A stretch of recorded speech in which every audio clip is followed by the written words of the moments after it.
In this lecture, we will be studying about Programmable Array Logic, that is PAL. Please click on the link given in the description to download the notes.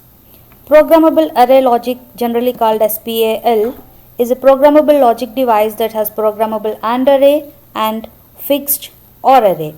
Unlike your PLA, that is Programmable Logic Array, which has both programmable AND array and as well as programmable OR array. This PLA we have discussed in the earlier lecture.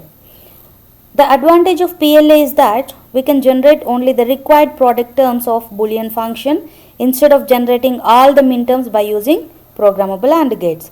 This is the block diagram. You can see we have programmable AND array with n inputs and fixed OR array with m outputs. Here the inputs of AND gates are programmable. That means that each AND gate has both normal and complemented input of variables. Means when you are going to implement the function, you will be considering the first number of inputs. So you must remember that these inputs will have the normal as well as complemented form of the variables. So based on the requirement, we can program any of those inputs and we can generate only the required product terms by using these AND gates. The inputs of OR gates are not programmable, they are of fixed type. So the number of inputs to each OR gate will be of fixed type, that is, you can apply those two product terms to each of the OR gates as inputs. Therefore the outputs of PAL will be in the form of sum of products. So now let us see how do we implement this by considering an example. Here you have two functions y and z.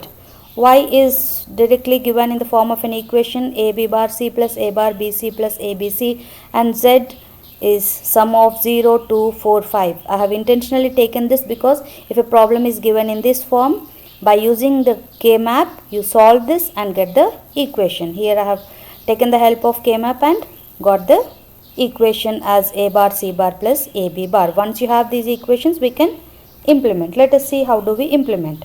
Here the given two functions are in sum of products form. We are seeing here, and there are three product terms present here in the first equation. There a b bar c, a bar bc plus abc, that is three products. And here in the second you see there are only two products, but you will be considering the highest number of products and then for each function you will be taking those highest number of functions, that is if it is 3, 3 plus 3, if you have one more function plus 3, like that. Here we have only two functions, so 3 AND gates for one and another 3 AND gates for another function. If you have one more function, you will be adding another 3 AND gates. If you have 4 product terms, you will be taking 4 plus 4 plus 4, that way. So this is how you will be first deciding the AND gates, and the number of functions decide the number of OR gates. Here you have two functions, so I am taking 2 OR gates. Let us see. You have ABC, and those should be in complemented form also, so I am connecting it to an inverter. A bar, B bar and C bar. So just as discussed, we have to give 6 AND gates. We have to take 6 AND gates. Yes, these are our 6 AND gates and 2 OR gates, as we are having 2 functions, and give the connections to 3 AND gates because you have 3 products. For the second also you will be taking one more OR gate and give the connections for another 3. If you have another function, you will be taking one more OR gate and give the connection to another 3 AND gates, that way. Now see here, these first 3 AND gates will give you the function y. So let us try to implement this.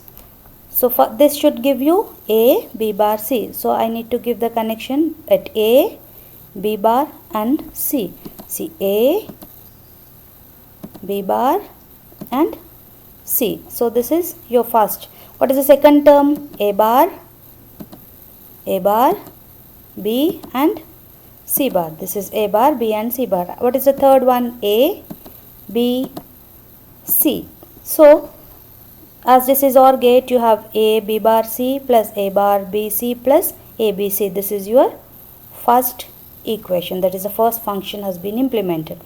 Now the second one, you have A bar, C bar. So give the connections to A bar and C bar. Next is A, B bar. This is A, B bar. So this is what is your Z.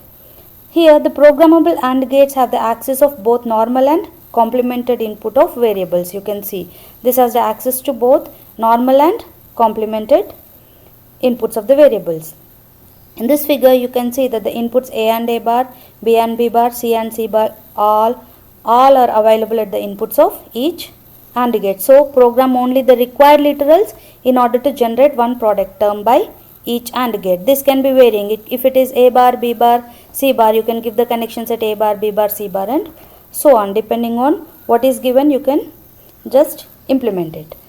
Here the symbol cross is used for programmable connections and this dot indicates that this is fixed type. So the necessary product terms are connected to inputs of each OR gate and this OR gate produces the respective boolean functions. This is how you implement the given boolean functions using PAL.